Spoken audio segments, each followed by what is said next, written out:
thinking I'm going to see some flying objects or I'm going to encounter a ghost face to face. I decided just to step out into the corridor and take it on, whatever's there. I'm trying to tell myself, be cool, relax, confront. But when I came around the one corner, I saw it. It was an apparition. I felt the panic meter starting. She walks down to the front of the stage. The place is literally dead silent. You can hear a pin drop in that theater. She lifts the gun up, and then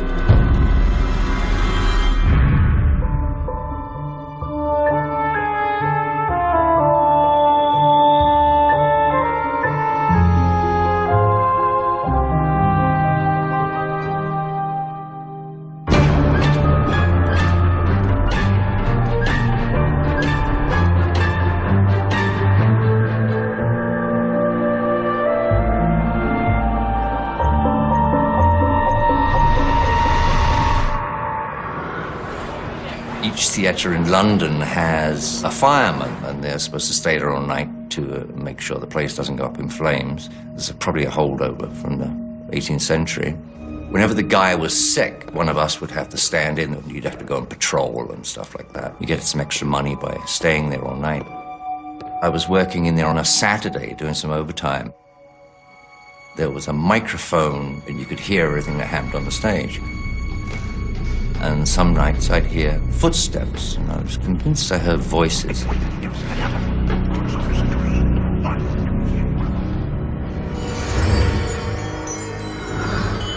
Everybody has a past, and so does every building.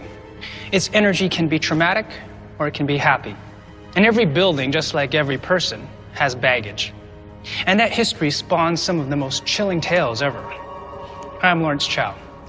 Today we'll meet Ian and Rick, two men who believe they saw firsthand that historic buildings don't just carry baggage, they can carry ghosts. The 1960s. The Cambridge Theatre in London's famous West End was still the new kid on a block of century-old playhouses, 40 years old, but with enough history already to have its own ghostly legends. And for young Ian McLean, working around all that history proved to be a terrifying job. When I was younger, I used to see stuff, but I used to immediately dismiss it. But things that you just can't ignore anymore or brush off seemed to come to a head at the Cambridge. I was working in there on a Saturday doing some overtime. Because the Cambridge had the lighting console backstage, you had to be very quiet up there because the stage is right there. And I used to sit up there sometimes on some shows when I worked alone up there, and I feel someone pull my clothing. We're actually getting like a yank. It wasn't just a touch, it was a distinct yank on your clothing when I was up there by myself. You know, this is an open area with a ladder that went up to it, so nobody can sneak up and do it. You're up there by yourself. And other times I'd hear people saying, Ian, Ian. Just very quiet, very insistent most of the time, as if they had some huge message to impart to me. And it was kind of creepy. Not only was I seeing things and hearing things like footsteps and voices when I know the place is empty, but when I used to feel a physical touch, that kind of started getting a bit creepy. And I don't have the kind of excitable imagination that puts up with that. So I usually used to keep it very close to my chest and not broadcast it around.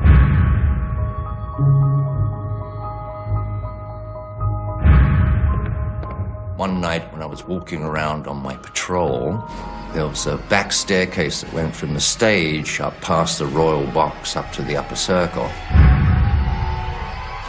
I turned a corner in this staircase, and there, standing right in front of me, was this guy. He was standing a couple of stairs up. So he was taller than I was. He had substance, but he was like vapor at the same time, but it was like a solid vapor. He had a glow to him. It was the embodiment of all the little tiny suspicions I'd been writing off all this time.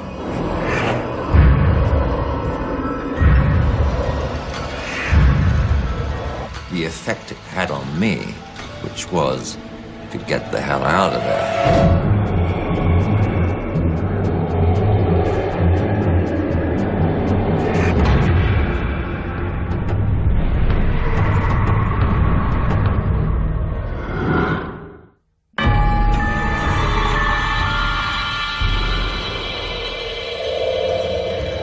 Everything that had happened, I could lay away somewhere. I could say, well, I'm hearing echoes from somewhere else, if it's footsteps, or I'm hearing voices from the street that are being picked up by the stage microphone. But that night when I saw that thing, I couldn't make excuses anymore. Being confronted by that fella on the stairs was unavoidable. I'm trying to think of an analogy. It's like when you're on a boat at sea and you're watching a storm coming and you can get everything ready, but you can keep avoiding it. It's only when the thing whacks you that you know you're in a storm. That's when you're in a storm, when it hits you. And that's the same as when I came down around those stairs. There was this thing and there was no avoiding it. There was no avoiding the reality that there was something going on in that theater or around me.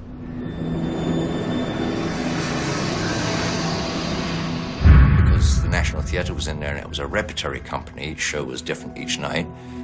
I would have to go up to the lighting console, which is by the side of the stage, make sure everything's preset for that night's show. I would need an assistant up there because this thing was like a Hammond organ. You played it with your hands and your feet.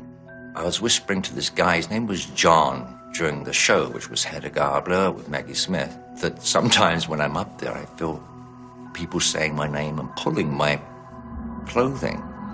And he's giving me the usual, yeah, okay, look. Right underneath this concrete platform I used to sit on was the prompt corner. And that's where you get your instructions from for lighting moves. And the last scene in Hedda Gabler was when Maggie Smith takes a gun from a drawer at the rear stage, then walks down to the front of the stage and shoots herself. There's no audio cue from the prompt corner. The cue is the gunshot. And that's my cue to flip this little tab, cause a dead blackout in the theater. When she makes this move, I think the last line she says is, "The only cock on the dung heap." And then she walks down to the front of the stage, and it takes a few seconds. The place is literally dead silent. You can hear a pin drop in that theater. I can see her out the corner of my eye, too, because the stage is to my right. Waiting, waiting. She lifts the gun up. And then from behind this lighting console comes this sound. The sound came from directly behind this lighting console. And there's nothing there. There's a wall that goes straight up. It's like the guy or whatever it was lying back there. I just didn't know what it was. I literally didn't have a clue what it could be.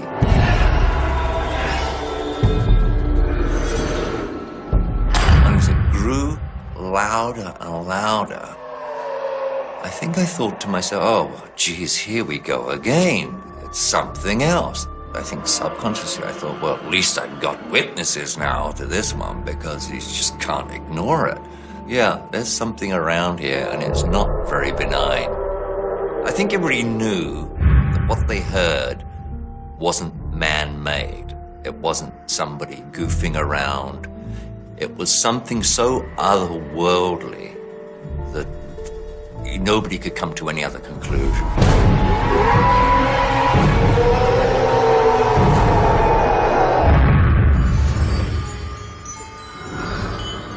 Most of Ian's experiences fall into the category of poltergeist activity.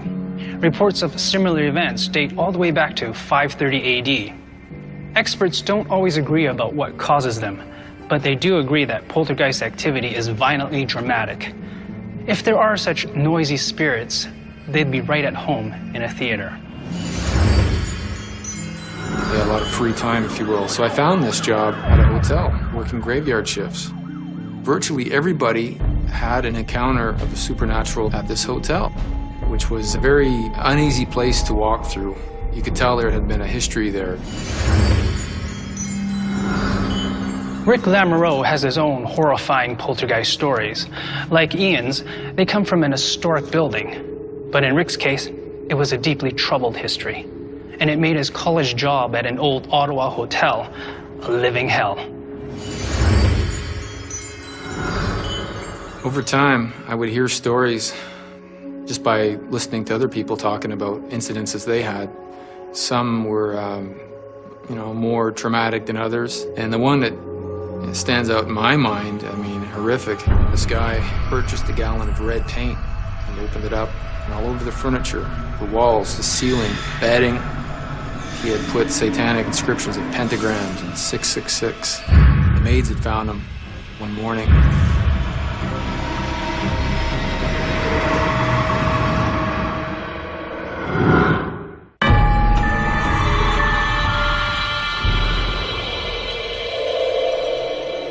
I found a job at a hotel in downtown Ottawa. After working there for a while, I would start to inquire with the other staff if there had been stories they'd heard. And the one that stands out in my mind, I mean, horrific. This guy purchased a gallon of red paint. He had put satanic inscriptions of pentagrams and 666. The maids had found him one morning after he hadn't checked out. He took the blade to his own throat. Awful.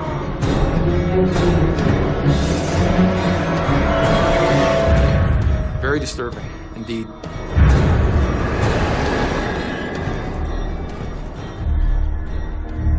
It was my first night on the job alone in the sub-basement. It was the housekeeping department. Now, I would go down there after my chores were done. My shift was 11 to 7, so I'd probably around 2 o'clock, I had free time to do my studies, and I was in there reading my textbook. I liked it down there because it was quiet. And I'm reading away, and I can hear something. I'm hearing whispers or chatter. It's very faint. When I start to think about it, it goes away. It was lighter than a whisper.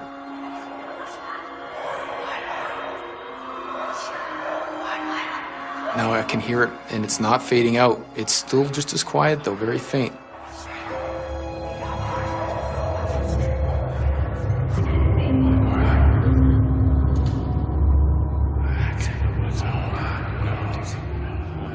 As I step forth into this area, I can hear the whisperings now and the chatter at a more intense level. I'm definitely hearing it. What I'm hearing is a group of people talking. It would be similar to if you went to a party and everybody's talking, and because of that, it sounds like a mumble. You can't make out any particular wording or phrasing. So I'm approaching closer, and I'm getting to the corner of the corridor. Now, I knew if I peeked around there, something might happen. Of course, in my mind, I'm thinking nothing's going to happen. I'm trying to tell myself, be cool, relax, confront, do this, be okay. So I'm taking another step forward, and the voices get louder, this chatter. They use this kind of sound in movies all the time to scare you, but I'm actually hearing it. And I don't need to use an electronic device to grab this sound. It's happening right to my own ears. Where's the sound going internally into my head? I don't know, but I'm hearing this. I decided, just jump out into the corridor and take it on, whatever's there. And the voices were getting louder. And I could almost make out words, but not quite. And it was a breaking point. It was either do it or don't do it. And I just did this kind of leap of faith, if you will, and I just leaped into this area. I saw it. It was an apparition, and I could see its profile. What was bizarre, it was already halfway through the wall, and it was sort of looking at me, if you will, like its head was turned like that, and I was looking at it. It was a man, maybe in his 30s, and what I saw was a semi-transparent apparition. I could make out details. I could see he had a striped shirt on with some jeans. The split second that I noticed him in that time, he dissolved into the wall and vanished. So I ran up to the spot where this thing went through the wall. It's so unbelievable. You just don't expect something like that to happen. Was there an opening that I wasn't aware of? Was there a doorway? Maybe my eyes were playing tricks or something. And of course, when I got there, there was nothing except this wall. I started to feel some fear enter me because I couldn't explain what I had just encountered. Ran right outside, grabbed my coat, and seriously contemplated quitting my job. Thankfully, I had a couple of days off after that, and I did return to work. But it was never the same after that. Some people that work there, they're convinced that he is the ghost of this particular hotel, and I have reason to believe that too. It was the off-season. We only had possibly 3 or 4 guests in the entire hotel. What I used to do on these quieter nights was I would bring myself in a guitar to play. And in the men's washroom, I found the acoustics were phenomenal. And with my lousy voice, I need phenomenal acoustics, believe me, okay? I'd been playing for possibly an hour or so, enjoying myself. And then it happened, so suddenly. When that noise hit, I abruptly stopped what I was doing. And my first instinct was, oh my God, my boss is here, or there's a prowler, or there's a prankster. Like nothing else happened, it was just that knocking, and that's all it took. It's all it took for me to get really creeped out. So I opened the bathroom door expecting to hear or see something of an unworldly nature. And of course, all I saw was silence and darkness. I think that terrified me even more. I was absolutely petrified.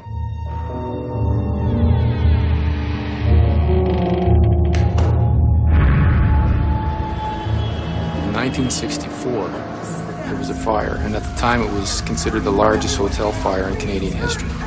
Several people lost their lives that night. The fire started in the kitchen and spread throughout the entire lobby area. Sealed off the elevators, which I'm told 2 people were found dead inside the elevators. It was horrible what they found. They found scratch marks on the paneling inside, people trying to get out. They were unsuccessful. But there was a hero in the story. It was a switchboard operator. Addie was her name. She realized that she had the means to save lives. She started calling room after room to get people out of there. This was a time before they had fire alarms. There she was, beside the kitchen where the fire was, and she was calling one after the other. And managers and staff were reported later how they kept telling her, come on, get out of there. You're gonna be trapped. She wouldn't listen. She called more and more and more. She never came out. The fire crew found her body. She died that day, saving others. I was in the women's washroom tidying up. It was right at the end of my shift, I remember that. I was rushing to get out of there. Not because I was scared, because it was time to go. And as I exited the ladies' washroom, I could hear the voice, and it was coming right into my ear, as if there was a face speaking right in my ear. It's a female voice, a lady, and she's saying my name. When I heard the voice calling my name, that's when I decided this has to be this switchboard operator who died in 1964 in this dreadful fire. I think she was calling out to me to perhaps save me from something. I felt the panic meter starting, and I just fought and said, no, just, you know what, you're done with your shift, just go. Just finish up and get out of here.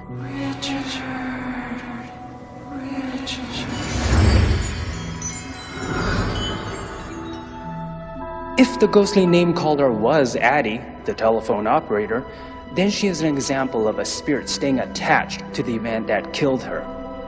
Strange things happen in hotels. They offer anonymity, so people sometimes do bizarre things in them that they wouldn't do at home, like commit suicide. Most hotels don't carry traces of that psychic energy, but some, like Rick's, may hold on to their psychic history. Theaters seem to hold on to their past more tightly. Almost every old theater has tales of hauntings. There's a lot of superstition surrounding theaters and the people who work in them. Some would say their creativity and passion make them more open to the paranormal, and that's why more ghosts are reported in theaters. But others would say that any historic building harbors ghosts. I have a feeling Ian and Rick would agree. Because I'm a skeptic, I kind of go, well, you know, who knows? And I always thought that about what I was seeing. I never really told anybody about it. But when this sound happened, it happened in front of 1,300 people. I doubt there was a soul in that theater who didn't hear it. And it literally frightened the life out of me. I would think about these different events that happened to me over this time, and I would wonder which was more horrific to experience. Was it seeing something that was unnatural? Or was it hearing something that was unearthly? Hearing something that got under my skin?